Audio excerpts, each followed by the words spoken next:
아침에 이렇게 한 달에 한 번씩 우리가 새벽에 모이는데, 제가 옛날에 학생 때에 저의 모습을 보면서 아마도 흐뭇해 하셨을 교인들 얼굴이 생각이 납니다. 중학생 짧은 머리에 스포츠 머리의 학생이, 아무것도 모를 것 같은 그 학생이 예배당에 나와서 화요일과 금요일과 또 안식일 오후에 참여하고 연말의 철야기도에 참여해서 그렇게 예배드리는 모습.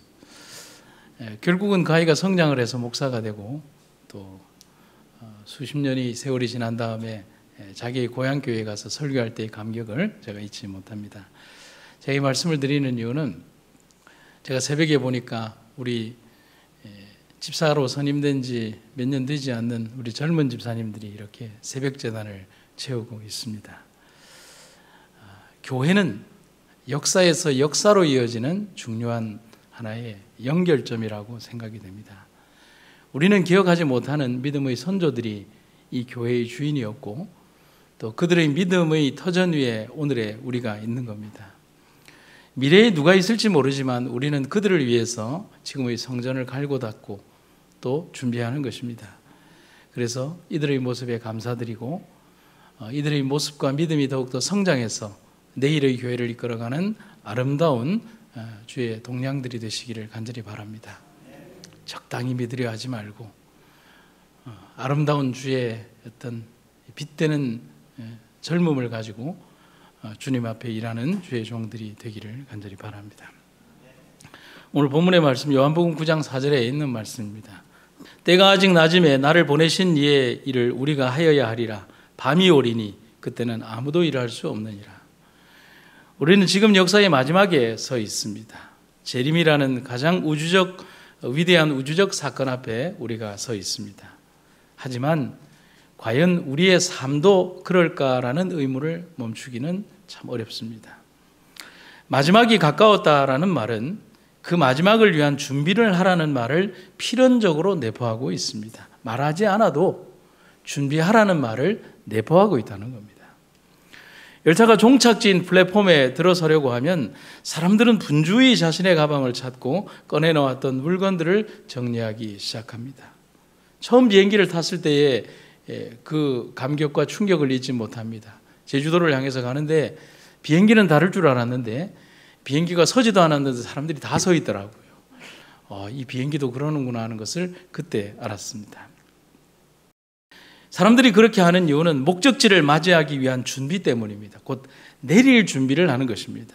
가방을 정리하고 짐을 내리고 옷을 입고, 그리고 자기 짐의 손잡이를 꽉 잡은 채 오직 한 가지 목적인 종착역에 내릴 준비만을 하는 것입니다. 그 모습에서 우리는 우리의 영적 자세를 한번 이렇게 조명해 볼 필요가 있습니다. 이것이 여행의 종착지를 준비하는 자세입니다. 누구도 가만히 아무것도 안 하고 내리는 순간까지 짐을 정리하는 사람은 아무도 없습니다. 역사의 마지막을 대하는 그리스도인의 자세도 그와 같아야 하지 않겠습니까? 종착역을 향한 마지막 구간을 달리는 지금 우리들은 어떤 모습으로 마지막을 준비하고 있습니까? 당신의 백성이라고 공언하는 사람들 중의 대부분이 영원한 것을 위하여 준비하고 있지 않음을 보신 하나님께서는 당신의 자비로서 그들을 혼수 상태에서 깨워 주님의 재림을 위하여 준비를 갖추게 하시고자 경고의 기별을 보내실 예정이었다. 여기에 조금 충격적인 단어가 등장을 합니다. 대부분의 일반적인 표현에서는 잠을 잔다는 표현을 하고 있는데, 선지자는 우리의 영적 상태, 마지막의 영적 상태를 더 극단적인 표현을 쓰고 있습니다. 혼수 상태라고 말을 하는 겁니다. 여러분, 잠에 조금 취한 상태와 혼수 상태의 그 급의 차이는 다릅니다. 깨려고 해도 깰 수 없는, 몸의 의지적 상태가 무언가에 꽉 잡혀버린, 어떻게 할 수 없는 수동적인 상태를 말하는 거죠. 참 슬픈 상태죠. 스스로도 주체할 수 없는 깊은 잠에 취해버린 상태를 말하는 겁니다. 무서운 표현이에요. 성경의 역사에서 종말을 맞이한 백성들은 다 동일한 모습과 삶을 보여주고 있습니다. 그 혼수 상태의 모습을요. 노아 시대를 한번 생각을 해볼까요? 사람들은 그들의 바로 앞에서 120년 동안 지어진 방주의 존재를 120년 동안 무시하고 살았습니다. 그리고 결국 방주에 문이 닫히고 하늘의 궁창이 열렸을 때, 땅의 기품이 터졌을 때 자신들이 얼마나 어리석은 행동을 했는가를, 그리고 그런 선택을 했는가를 죽음을 맞이하고 죽어가며 깨닫게 된 것입니다. 소돔성 백성들 역시 그들이 즐기는 환락과 타락의 밤이 구원받을 수 있는 마지막 밤이라는 사실을 몰랐어요. 또 그러한 사실을 무지한 채 추악한 일상의 반복된 범죄를 심지어 천사들에게도 행하기 위해서 그들을 찾아서 분주히 헤매는 모습을 우리는 보게 된 겁니다. 얼마나 안타까운 모습들입니까? 마지막 날까지 그들은 그들의 범죄의 삶을 이렇게 멈추지 않고 그렇게 했다는 겁니다. 주님이 오늘 우리에게 말씀하십니다. 지금은 잠깐 낮일지 모르지만 곧 밤이 찾아올 것이라고 말입니다. 그렇다면 지금 우리는 무엇을 해야 합니까? 등불을 준비해야 할 때입니다. 기름을 준비해야 할 때입니다. 왜냐하면 분명히 밤이 찾아올 것이기 때문입니다. 어둠 속에서 길을 찾고 그리고 어둠 속에서 나아갈 준비를 해야 되는 것은 이 광명한 지금의 낮의 시간이라는 사실입니다. 어두움과 두려움에 지지 말고 빛 되신 주님을 의지하고 맞이할 준비를 해야 합니다. 또한 세상을 대해서 시대의 마지막을 경고하고 준비된 구원의 방주에 승선할 것을 외치는 이 시대의 또 다른 노아들이 되어야 한다는 사실입니다. 아주 강대했던 제정 러시아가 망하던 날은 참으로 참혹했다고 합니다. 코카서스의 기마병들이 모스크바를 향해서 쳐들어올 때 수많은 귀족과 종교인들 그리고 왕족들은 모스크바의 피난 대열에서 참여했는데요, 그들 모두 다 똑같은 모습을 하고 있었어요. 그들은 도망쳐가는 와중에도 그들의 마차에 금은 보화를 가득 실었고요, 그들의 삶을 향락으로 치달았던 이 아름다운 미녀들을 그 마차에 태운 채 그런 부족과 같은 부자들이 100만 명 이상이나 모스크바의 거리와 그 길거리들을 채웠다는 사실입니다. 먹을 것은 없고 날씨는 추워져서 영하 40도를 오르내리는 그 와중에서 그 수많은 사람들이 결국은 길거리에서 얼어 죽고 말았습니다. 그게 제정 러시아의 마지막 모습입니다. 만삭이던 부인이 아기를 낳다가 아기와 함께 죽는 것은 특별한 일도 아니었습니다. 그렇게 처참한 제정 러시아 최후의 날은 왜 닥쳐왔을까? 당시 러시아는 기독교가 사회 전반에 영향을 미치던 사회였는데도 불구하고 그들의 영적 상태는 참담하기만 했습니다. 그들은 백성들의 영적 참혹한 상태를 깨우기 위해서, 지도자들의 영적 참혹한 상태를 깨우기 위해 노력한 것이 아니라 그들 스스로 교회 내에서 아무것도 아닌 일로 싸웠습니다. 어떻게 싸웠는 줄 아십니까? 사제들이 축도를 할 때 손가락을 어떻게 펴야 하는가, 이렇게 펴야 하는가, 저렇게 펴야 하는가로 싸웠습니다. 사제복의 색깔이 검어야 된다, 희어야 된다는 것으로 싸웠습니다. 심지어는 성당의 첨탑 위에 천사들이 몇 명이나 앉을 수 있는가 하는 것과 바늘 끝에 천사가 앉을 수 있다 없다는 것으로 그들은 무수히 많은 결정되어지지 않는 토론과 논쟁으로 그 좋은 시간들을 다 보내었다는 사실입니다.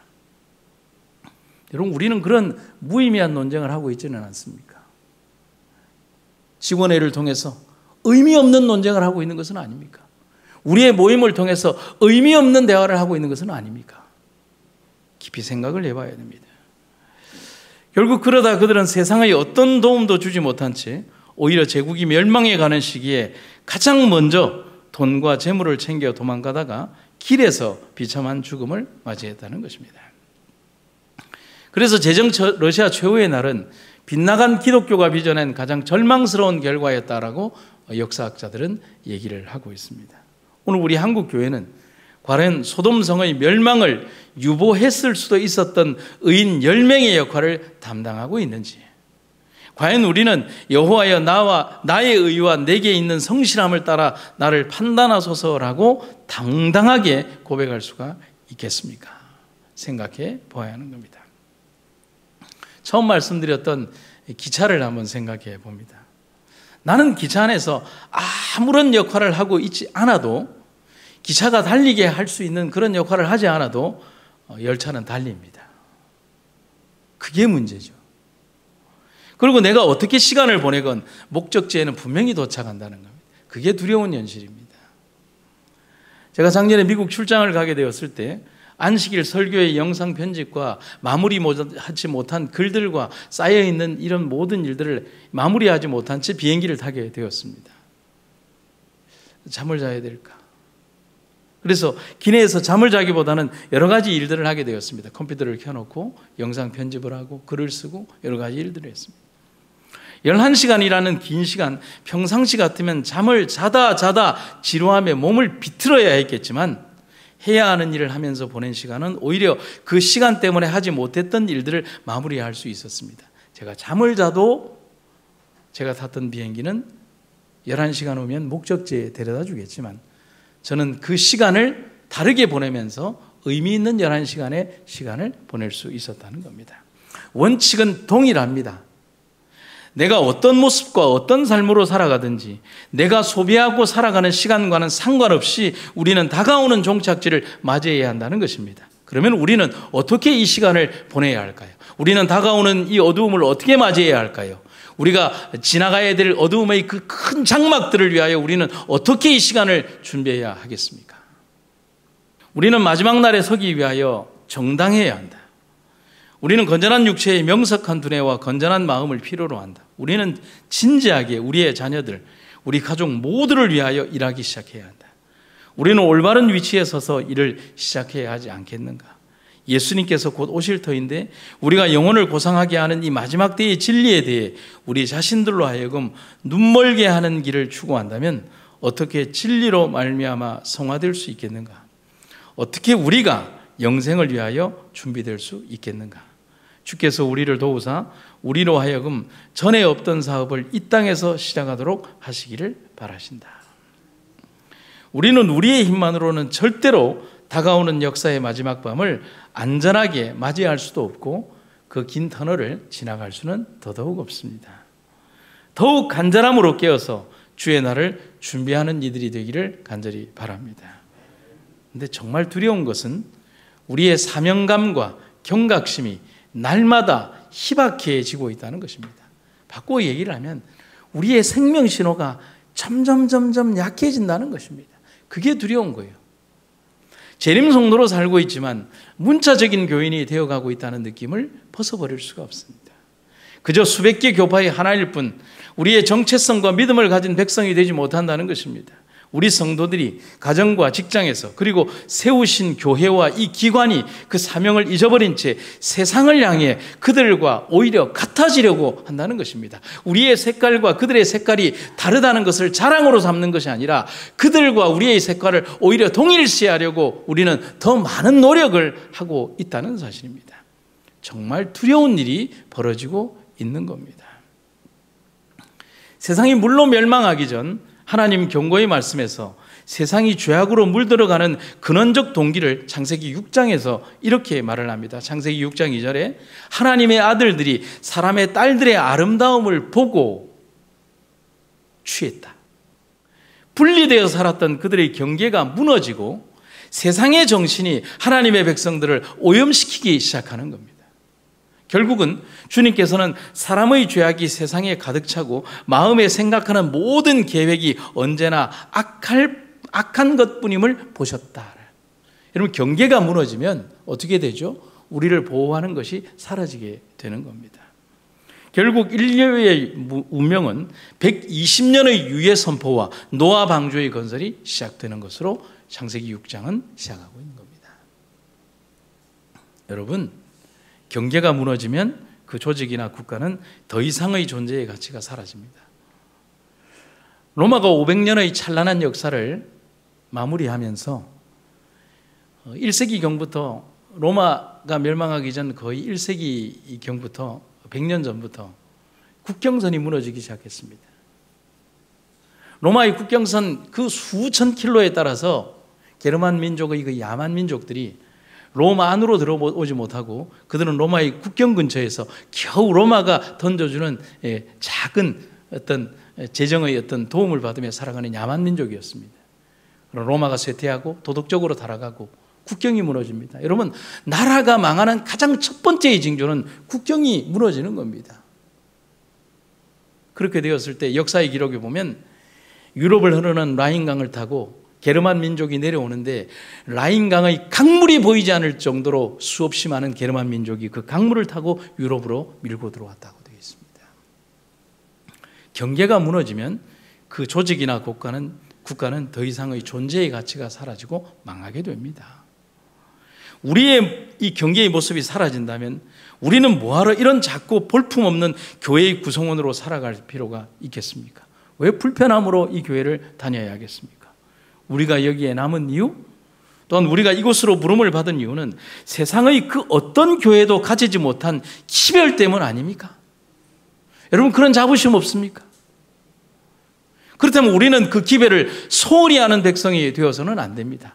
우리 스스로 우리가 가진 그 기별의 가장 장대하고 원대한 기별을 가장 가슴에 가지고서 세상의 어떤 빛보다도 강한 빛을 가지고 세상에 비추는 그런 존재로 살아가야 되지 않겠습니까? 그래서 우리에게 하나님은 작은 빛 예언의 신을 주신 것입니다. 이사야의 기별입니다. 그러므로 주께서 너희에게 계속 되풀이해서 하실 말씀은 이것밖에 없다. 이것도 해라, 저것도 해라. 이것도 해라, 저것도 해라. 이것을 지켜라, 저것을 지켜라. 조금만 더, 조금만 더. 하지만 이렇게 단순하고 간단한 가르침조차 너희가 전혀 지키지 않으니 장차 너희는 가다가 뒤로 넘어지고 몸에 상처를 입고 올가미에 걸려들고 결국엔 포로로 사로잡혀서 아주 멀리 끌려가게 될 것이다. 여러분, 지금의 현실과 별반 다르지 않은 경고의 기별을 이사야가 예루살렘의 멸망을 바라보며 예언한 것입니다. 기독교인으로 살았지만 가장 아픈 고통을 감내해야 했던 분이 있습니다. 여러분과 제가 잘 아는 손양원 목사님입니다. 신실한 종으로 살았지만 두 아들을 폭도들의 손에 참혹하게 잃었던 분입니다. 그런데 그분이 살인자들을 용서하고 양자로 삼고 그들을 주께로 인도했습니다. 그런데 여러분, 그에게 남은 소망이란 뭘까요? 아무리 용서해도 죽은 자식들은 돌아오지 않습니다. 그에겐 그 슬픔을 이길 수 있는 하나의 소망이 있습니다. 그건 뭐죠? 하늘인 겁니다. 오직 하늘이 주는 위로 하나만으로 살았던 그 종이, 그는 사라졌지만 우리에게 남긴 글이 있습니다. 주님 고대가라는 글입니다. 제가 그 글을 읽어드리고 오늘 설교의 말씀을 마치고자 합니다. 낮에나 밤에나 눈물 머금고 내 주님 오시기만 고대합니다. 가실 때 다시 오마 하신 예수님, 오 주여 언제나 오시렵니까? 고적하고 쓸쓸한 빈들판에서 희미한 등불만 밝혀 놓고 오실 줄만 고대하고 기다려오니 오 주여 언제나 오시렵니까? 먼 하늘 이상한 구름만 떠도 행여나 내 주님 오시는가 해 머리 들고 멀리 멀리 바라보는 맘, 오 주여 언제나 오시렵니까? 내 주님 자비한 손을 붙잡고 면류관 벗어들고 찬송 부르면 주님 계신 그곳에 가고 싶어요. 오 주여 언제나 오시렵니까? 신부되는 교회가 흰 옷을 입고 기름 준비 다 해놓고 기다려오니 도적같이 오심하고 하신 예수님, 오 주여 언제나 오시렵니까? 천년을 하루같이 기다린 주님, 내 영혼 당하는 것 볼 수 없어서 이 시간도 기다리고 계신 내 주님, 오 주여 이 시간에 오시옵소서. 기다린다 하면서 끝없이 세상을 향해 살아왔던 내 삶을 오늘 이 시간에 회개합니다. 밤이 곧 올 것입니다. 칠흑 같은 어두움, 하지만 두렵지 않을 것입니다. 그 밤을 밝힐 등불과 기름과 지팡이가 우리 손에 있기 때문입니다. 밤이여 오라, 우리는 두렵지 않을 것이다. 우리는 우리를 둘러쌀 밤의 장막을 찢고 광명한 주님의 나라에 분명히 이르게 될 것입니다. 우리 그런 아름다운 삶과 선택을 하는 주의 백성들 되시기를 주의 이름으로 축원합니다. 함께 기도하시겠습니다. 사랑의 주님, 지금은 낮이지만 어두움이 이르러 올 것입니다. 하지만 우리는 두려움 없이 그 어두움을 맞이할 것입니다. 주께서 우리의 인도자 되시며 우리의 곁에서 우리를 이끌어 주실 것임을 우리는 분명히 믿습니다. 연약한 나의 손을 붙잡고 이곳이 길이고 나의 손을 붙잡고 나와 함께 그 나라에 가자고 말씀하실 주께서 계시니 우리는 어디든지 갈 것입니다. 주님이여, 오늘 우리의 삶을 이끄시고 인도하여 주시옵소서. 예수님 이름으로 기도드립니다.